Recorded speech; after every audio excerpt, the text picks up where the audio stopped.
Right, we're going to do now question number 4 from paper 3, 2022. Hydrogen peroxide solution decomposes to form water and oxygen. So you got this equation here. The reaction is catalyzed by manganese 4 oxide. A student determines the order of this reaction with respect to hydrogen peroxide. The student uses a continuous monitoring method in this experiment. The student places hydrogen peroxide solution in a conical flask with a catalyst and uses a gas syringe to collect the oxygen formed. The student records the volume of the oxygen every 10 seconds for 100 seconds. Explain why the reaction is fastest at the start. That's the first question. So we say it's fastest that there are higher concentration of H2O2 at the beginning, therefore more frequent successful collisions will occur for this reaction. Okay, so that's question 4.1. Question 4.2, you plot, there's a graph in here with your data. It says the graph figure 1 shows how the concentration of hydrogen peroxide changes with time in this experiment.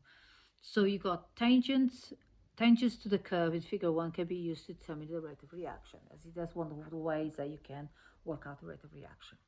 Draw the tangent to the curve when the concentration of hydrogen peroxide solution is 0.05.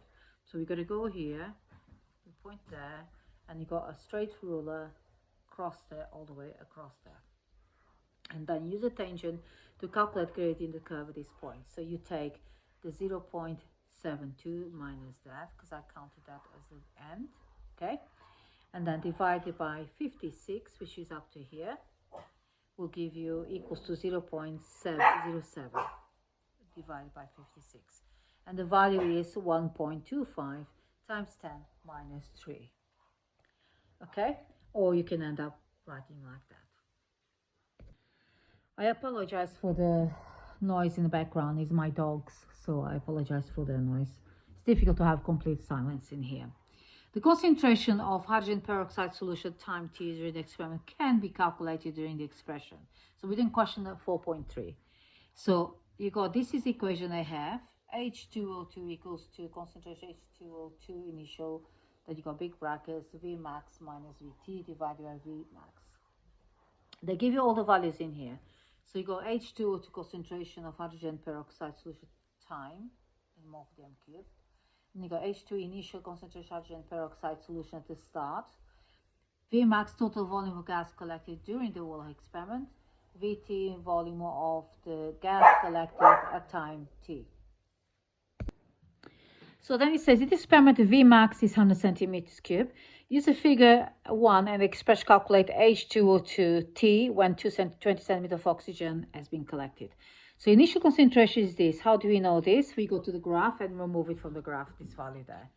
So initial concentration is 0.03, which is here. That's where it starts. Okay? So there you got that value there. Then you got H2T, use the formula to work out the rest. So you go 0.083 times this 100 minus 20 divided by 100, which gives you this value, and at the end result is 0.0664 mole per decimeter cube. Okay? So that's how I answer this question. As 4.3. At 4.4, table 5 shows the data from a similar experiment. So you got all these values here. Plot the table 5, the grid figure 2. So plot the data from table 5 on the grid 2 of figure 2. So you got this one here. You have to plot as accurate as possible, and then you do a line of best fit there. Then it says here, draw the line of best fit. They ask you to do that. So you just take a ruling and cross the line of best fit. Use figure 2 to determine the order of reaction with respect to H2O2. So it's going to be first order, but knowing, you need to know how the first order looks like. So you need to learn that, okay? So how the graph shows this order, straight line through the origin, okay? So you have to know that's first order reaction when it looks like that, because it's rate over concentration. Remember all the graphs that you have to know.